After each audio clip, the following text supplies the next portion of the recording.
हमारा सीन वहीं से स्टार्ट होता है जहाँ पे अपना जो जिन्वो होता है वो रेड के लिए आगे चला जाता है डंजन के अंदर, जहाँ पे उसे मेन बॉस मिलता है जाइंट किल, आके देख के बोलता है उसे कि वो आज हम हमारे पहले बार ये फर्स्ट मीट हो रहा है हम दोनों का, और देख के हंस रहा होता है। जहाँ पे जिस मॉन्स्टर की बात हो रही थी उसका नाम होता है जाइंट स्लाइम, और वो दोनों सामने सामने खड़े होते हैं, जहाँ पे अपनी जो परी होती है वो बहुत ज़ोर ज़ोर से उसके अपने डंडे खिलाने लग जाती है, जिस कारण से अपना जो गोरिल्ला होता है उसका स्पीड और ताकत बहुत बढ़ जाता है और वो आगे बढ़ता है, और दोनों में बहुत जम के लड़ाई होने लग जाती है, जिसमें अपना गोरिल्ला उसके ऊपर बहुत को ज़ोर से अपना पावर स्मैश मारने के लिए उसे कूद जाता है, और उसी में जो अपना स्लाइम होता है वो उसे देख रहा होता है, उसके बहुत ज़ोर से स्मैश मारता है, उसका सारा का सारा जितना भी बॉडी होता है पूरा स्मैश में ख़त्म हो जाता है। और जहाँ पे अपना गोरिल्ला और मारे ही जा रहा होता है उसे, और पूरा का पूरा ये देख के अपना जुन्गो सोच रहा होता है कि मेरी जो परी है वो एफ रैंक की है, फिर भी वो इतना बफ उसे दे सकती है। सोचो अगर अब मैं इससे अगर किसी और पे ट्राई करूँगा तो और कितना फ़ायदा होगा इसका। और तभी देख रहे होते दोनों समन मिल के बहुत मज़े से मार रहे होते हैं, उसे ख़त्म कर रहे होते हैं, अपना जुन्गो बहुत खुश हो रहा होता है। और तभी एक नोटिफिकेशन आता है कि आपने इस मॉन्स्टर को हरा दिया है, और आपका जो टाइमिंग है वो 5 मिनट 32 सेकंड का है। आपने जो डंजन क्लियर 5 मिनट 32 सेकंड में क्लियर कर लिया है। और फिर अपना जुनू सोचता है जब मैं पहले गॉड जिन्नू था तो मैं बहुत जल्दी ख़त्म कर लेता था, मुझे तो 1 मिनट भी नहीं लगता था, पता नहीं अब मैं कितना स्लो हो गया हूँ शायद इस सामान के चक्कर में। और तभी एक अनाउंसमेंट आता है कि आपको बहुत बहुत बधाई हो कि आपने साउथ कोरिया का रिकॉर्ड तोड़ दिया है। तभी अपने जुन्वो को एक स्पेशल अचीवमेंट मिलता है, जिससे वो देखता है कि मुझे क्या मिल रहा है, तो उसे पता चलता है उसे कुछ कुछ रिवॉर्ड मिलते हैं, जिसमें उसे हाई ग्रेड समन स्क्रोल मिलते हैं 3 ठू, और लो ग्रेड अर्बस कर कुछ मिलता है जो मटेरियल होगा कुछ। फिर ये सब सोच रहा अपना, फिर जुनू सोच रहा होता है अच्छा तो ये साउथ कोरिया का रिकॉर्ड जो है इतना बेकार है क्या, कि मैंने बस पहली बार ट्राई किया और ये टूट गया, और इतना मतलब यहाँ के लोग इतने कमज़ोर हैं। तभी कहीं पे दिखाया जाता है कोई बोल रहा था सीनियर ये देखिए यहाँ पे कुछ रिकॉर्ड में चेंज हुआ है, तो पूछता है क्या हुआ है बताओ कहाँ का चेंज हुआ है, तो बताया जा रहा होता है कि आज का बिगिनर ट्विस्टेड डंजन जो है वो आज किसी ने क्लियर कर दिया है 5 मिनट 32 सेकेंड्स के अंदर। तभी जो लड़की होती है वो बोल रही होती है कि इतना डिफरेंस कैसे हो गया टाइम में, कोई 5 मिनट पे कैसे ख़त्म कर सकता है। तभी कोई बोल रहा होता है क्या कांग वांग आया है इस बार, क्या कुछ नया सीख के जिससे वो इसने जल्दी हरा दिया हो। तो बोलते हैं नहीं यहाँ पे कोई नया लड़का है बाग जिन्वो करके, हमारा जिन्वो का आईडी कार्ड आता है जिसमें उसका अपना नेशन और उसका डेट ऑफ बर्थ नहीं लिखा जाता, लेकिन उसका खाली फ़ोटो और उसका नाम आया रहता है, जिसमें ये दोनों देखते हैं और बोलते हैं कि क्या तुमने कभी इसका नाम सुना है। बोलते हैं नहीं ये तो शायद अभी भी नया नया प्लेयर बना हुआ है, और मुझे तो ये विश्वास नहीं हो रहा इसने नया नया प्लेयर बना और इसने नया नया आते ही इसने रिकॉर्ड भी तोड़ दिया, ये तो कुछ अलग ही बात है, मैंने तो कभी सोचा भी नहीं था। फिर बहुत लोग मिल के यहाँ पे मीटिंग कर रहे होते हैं और अपना बाग जिन्वो के बारे में बातें कर रहे होते हैं, और इसमें अपना जो एग्जामिनर होता है जो जिसने अपने जुन्वो के साथ कुछ डील्स किया था वो सोच रहा होता है कि ये तो बिल्कुल खड़ा सोना है, खड़ा सोना, अब तो ये मुझे चाहिए ही चाहिए, हमारी कंट्री के लिए बहुत ज़्यादा ज़रूरी है, अब मैं इसे अपने हाथ से जाने नहीं दे सकता और इसे मैं कहीं और जाने नहीं दूंगा, ये हमारा नेशन का ट्रेजर है, इसे तो मैं अपने पास ही रखूँगा। और ये बोल के वो बता रहा होता है कि हमें आप जो अपना जुन्वो को आपने प्लेयर के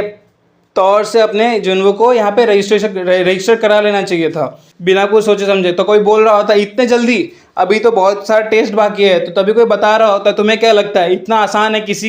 रैंकिंग में कंट्री वाले रैंकिंग में आना, वो भी टॉप में, ये तो कोई एक प्लेयर ही बन सकता है और ऐसा हर कोई नहीं कर सकता, कुछ ही चुनिंदा लोग हैं जिन लोगों ने ये रैंक पाया है। पहला तो एक कांग क्वांग है जिसने 6 मिनट 41 सेकेंड में कंप्लीट किया था, फिर दूसरी है रेचल करके जिसने 2 मिनट 25 सेकेंड के अंदर कंप्लीट किया था, और ये लोग इतने आगे आके, और ये जो अभी बंदा नया अभी जिसने अभी रैंक प्लेयर में एंट्री ही मारा है, और यह अभी का भी नया बंदा है और इसने अभी का भी आके इतना कुछ सब कुछ उल्टा पुल्टा कर दिया। एग्जाम में बोलता है तुम्हें क्या लगता है इसे और कोई एग्जाम देने की जरूरत है, इसके अंदर इतना टैलेंट है, इसे तो हम स्पेशल ग्रेड में रख सकते हैं और इसे बहुत सारा फ़ायदा दे सकते हैं जिससे हमारा भी फ़ायदा होगा। तभी अपना जुन्वो देख रहा था, सोच रहा था कि साउथ कोरिया का रिकॉर्ड इतना कमज़ोर है क्या कि मैंने पहली बार ट्राई किया और पहली बार में इतना अच्छा रिजल्ट आ गया। तभी वो जब अपना एग्जामिनर होता है भागते हुए बहुत खुशी से आता है कि भाई जुन्वो तुम इधर हो, मैं तुम्हें ही ढूंढ रहा था। और मैं जुन्वो सोच रहा था इतना खुश क्यों हो रहा है मुझे देख के। तभी एग्जामिनर भाग के आता है और बोलता है तुम्हारा जो टाइम अटैक वाला में जो रिकॉर्ड था वो बहुत ही बढ़िया था, और तुमने ये फर्स्ट टाइम में कैसे इतना भयंकर रिकॉर्ड तोड़ दिया, मुझे तो विश्वास नहीं हो रहा। बोलता हाँ मैं कुछ समझा नहीं सकता, मैं कैसे समझाऊँ, बस हाँ मैंने कर लिया, बस अपना जुनून बोल रहा होता है। और अपना जुनून सोच रहा होता है, मैं ऐसा लग रहा है जैसे कोई मैं मच्छी हूँ जो पहली बार मैं अच्छा से तैरना सीख गया हूँ। तभी अपना जो एग्जामिनर होता है वो उसे प्लेयर का आईडी कार्ड बना के दे देता है कि आप अब से प्लेयर के लिए रजिस्टर हो चुके हो। ये देख के बोलता है मुझे इतनी जल्दी लाइसेंस मिल गया, मैंने तो अभी बहुत कुछ बाकी था ना। तो बोलता है नहीं, आपको एक स्पेशली रजिस्टर किया गया हुआ है और आपको अब कुछ भी करने की ज़रूरत नहीं है, आप एक प्लेयर बन चुके हो। तो बोलता चलो अच्छी बात है, अब तो कोई दिक्कत नहीं है। फिर वो कुछ बोलता है, अपना बोलता है सुनिए हमें आपसे कुछ बात करनी है, क्या तुम बता सकते हो कि तुमने ये रिकॉर्ड तोड़ा कैसे। ये बात सुनते ही आपका जुनून थोड़ा शौक हो जाता है और सोच रहा होता है अब मैं इसे कैसे समझाऊँ, मैं इसे कैसे बताऊँ इस सब के बारे में। ये सब में दो ही चीज़ हो सकती है, अगर मैंने इन्हें बता दिया, या तो मेरे पास बहुत सारा फेम आएगा, बहुत पैसा आएगा, मैं बहुत लग्जरी लाइफ जीऊँगा, और मेरा ये गवर्नमेंट भी मुझे बहुत सपोर्ट करेगा। या फिर दूसरा केस ऐसा हो सकता है कि गवर्नमेंट मुझे पकड़ ले, मुझे बहुत टॉर्चर वॉर्चर करे, मिलके मुझे परेशान करे, मुझे बहुत तंग करे, बहुत कुछ हो सकता है, ये मैं बता नहीं सकता। ये सुन के अपना जुनून थोड़ा गुस्सा होकर बोलता है कि तुम जो क्वेश्चन पूछा तुम एक बार सोच के देखो, तुमने क्या पूछ रहे हो, तुम्हें पता है ना तुम क्या पूछ रहे हो एक बार। तो ये सुन के अपना एग्जामिनर माफ़ी मांगता है, बोलता है ये सबकी अलग अलग स्ट्रेटजी होती है, आपकी कुछ अलग होगी, आप ऐसे भी आप गेमर हो एक, तो आपको ये सब हाईली इन्फॉर्मेशन होती है जो आप हमें बता नहीं सकते। हम मुझे माफ़ करना, बट मैं बस बहुत डेस्परेट था अपने साउथ कोरिया के लिए एक नया टैलेंटेड बंदा ढूंढने के लिए। तो मैं चाहता हूँ तो हाँ, बट फिर अब जुनून ये सब बोल ही रहा होता है अपना एग्जाम्पल, जिसमें अब जुनून देख के सोच रहा होता है ये बंदा ऐसे कुछ बुरा नहीं है, इसकी पर्सनैलिटी भी उतनी बुरी नहीं है, ये थोड़ा अच्छा है, इसने मुझे पैसे भी दिए हैं, क्योंकि इसने बोला है, इसने वादा किया है तो पैसे भी देगा, जैसे ये जितना अच्छा बंदा दिख रहा सामने से, आई थिंक ये बंदा सही है मेरे लिए। मैं ऐसे भी मैं सब कुछ अकेले नहीं कर सकता, मुझे अगर आगे ग्रो करना है तो ये बंदा मेरा हेल्प कर सकता है। ये बोल के वो अपना जुनून बोलता है एग्जामिनर, तो बोलता हाँ बोलो, क्या हम कहीं और अलग जाके बात कर सकते हैं। तब ये दोनों एक रेस्टोरेंट पहुंचते हैं, वो दोनों बातें करने लग जाते हैं, और उसी अपना एग्जामिनर बोलता है कि मैं इधर उधर की बात नहीं करूँगा, मुझे बस आपकी हेल्प चाहिए अभी। तो दोनों सुन रहा होता है, बोलता हाँ बोलिए। तो वो बता रहा होता है कि तभी अपना एग्जामिनर बोल रहा होता है कि हेड क्वार्टर पे तुम्हारी नॉलेज की ज़रूरत है। तब ये सुन के अपना जुनून सोच रहा होता है सारी सर इसने मेरा शायद बैकग्राउंड चेक किया हुआ है, तभी से पता चल गया होगा कि मैं 3 साल से कोमा में था, उठ के आया हुआ और मेरा ऐसा ऐसा कुछ हो गया है। तो बोलता है हाँ मुझे समझ में आ रहा है कि आपको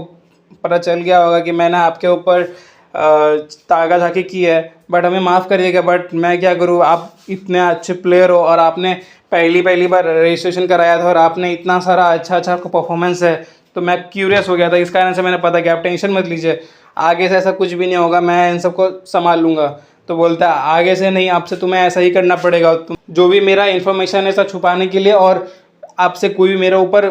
ताका-झाकी नहीं करोगे तुम, ठीक है ना। ऐसा एग्जामिनर के लिए अपना जुनून बोल देता है। और तब एग्जामिनर बोलता है कि मैं चाहता हूँ कि तुम हमारी हेल्प करो और हमारे साथ कोऑपरेट करो। तो ये जुनून बोल रहा होता है कि अब तो मैं रजिस्टर हो चुका हूँ, तो अब तो मेरे ऊपर कोई भी इन्वेस्टिगेशन नहीं करोगे, और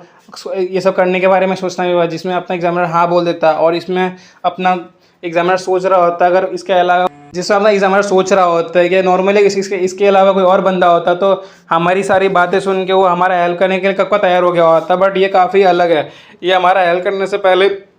बिल्कुल ही नहीं सोच रहा है, ये अपना खुद का ऊपर इसे पता है कि इसका सेल्फ वर्थ कितना है, इसे क्या क्या चाहिए, ये खुद के ऊपर पूरा सोच के रखा हुआ है। तुम्हें तो पता ही होगा एक एग्जामिनर बनने के लिए आपको पब्लिक से वोट मिलना पड़ता है, जिससे आप एक एग्जामिनर बन सकते हो। अगर आपका परफॉर्मेंस अच्छा हो और आपने सबके लिए कुछ अच्छा काम किया हो और आपने कुछ बहुत वैल्यू ऐड दिया हो, तो आपका पोजीशन जितना हो सके उतना हाई होता है। तब अपना जुनून बोलता है ये सब रहने दो, मुझे इन सब से कोई मतलब नहीं है, मुझे पॉलिटिक्स में नहीं जाना है,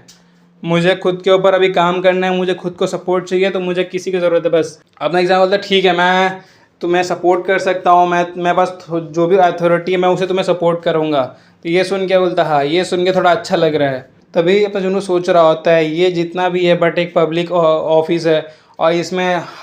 खुद से अपना पैसा यूज़ नहीं कर सकता, बट फिर भी लेकिन मैं चाहता हूँ कि तुम मेरे साथ सिर्फ 1 महीने के लिए कोऑपरेट करो। क्या सिर्फ तब ये पूछता है क्या सिर्फ 1 महीने के लिए? बोलता है हाँ, मैं बस 1 महीने के लिए मैं तुम्हारा सपोर्ट करूँगा, मैं जो भी हो सके मैं मेरे पास जो भी इन्फॉर्मेशन मैं तुम्हें दूंगा,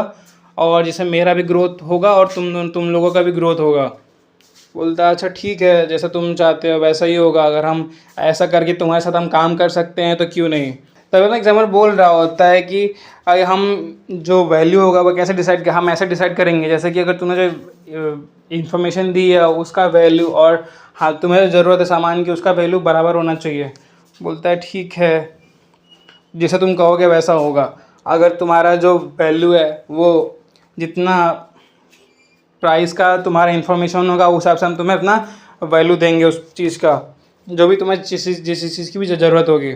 ये दोनों मिल के बोलते चलो ठीक है अब डील क्लोज करते हैं और हम अब से 1 महीने के लिए साथ में रहेंगे और देखेंगे हम दोनों का कितना फ़ायदा हो सकता है। मिल के दोनों अपना हाथ मिलाते हैं आप जुनवू और examiner. That's all for today guys, thank you.